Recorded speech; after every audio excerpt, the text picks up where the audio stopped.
Magandang araw, NEMS1. Yun ay kapitong araw ng Pebrero. Nagbabagang mga balita, pumuputok ang mga storya. Mahalagang impormasyon, no more, no less. Hatid ng Balitang NEMS1.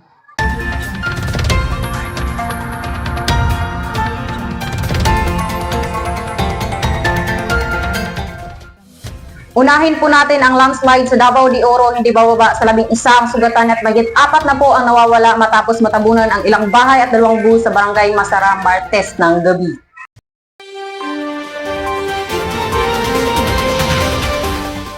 Ayon sa Municipal Disaster Risk Reduction Management Office, patuloy ang search and rescue operation para sa mga biktima. As of posting, 45 na ang nasagip ayon sa Eastern Mindanao Command ng AFP. 41 ang nawawala at patuloy na hinahanap. 3 naman sa mga sugatan ang critical ang kondisyon. Base sa inisyal na report, bunga sa patuloy na pag-ulan sa lugar ang pagguho ng lupa.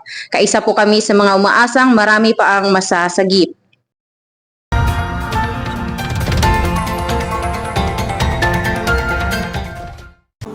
mahigit 900 pamilya ang nawala ng tirahan sa sunog sa Puerto Princesa, Palawan. Miyerkules ng madaling araw. Ayon sa mga bumbero, mahigit 500 bahay sa Barangay Pagkakaisa at Barangay Bagong Silang ang naabo. Unang sumiklab ang apoy pasado alas 2 ng umaga. Mabilis itong lumaki dahil gawa sa kahoy at luma na materyales ang mga dikit-dikit na bahay sa coastal area. Walang naiulat ng sawi o nasugatan sa sunog. Mahigit 3 milyong piso ang tinatayang halaga ng mga ari-arian na tupok, inaalam pa ang sanhi ng sunog. Pansamantalang tumutuloy sa evacuation center ang mga nasunugan. Agad naman naghatid ng tulong at donasyon ang lokal na pamahalaan sa mga apektadong residente.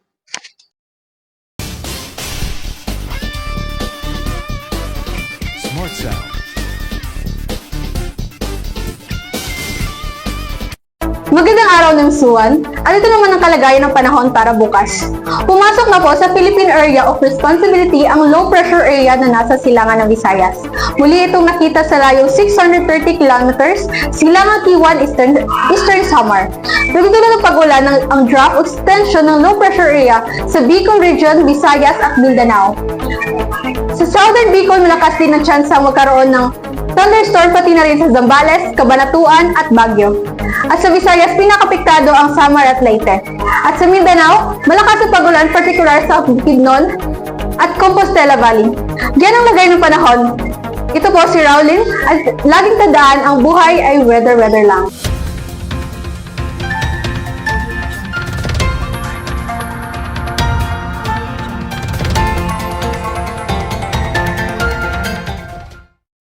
At yun po mga nagbabagang balita sa araw na ito. Muli ako si Leonie Jane Oamora At ako naman si Sharon Abarquez at ito ang Balitang Next One.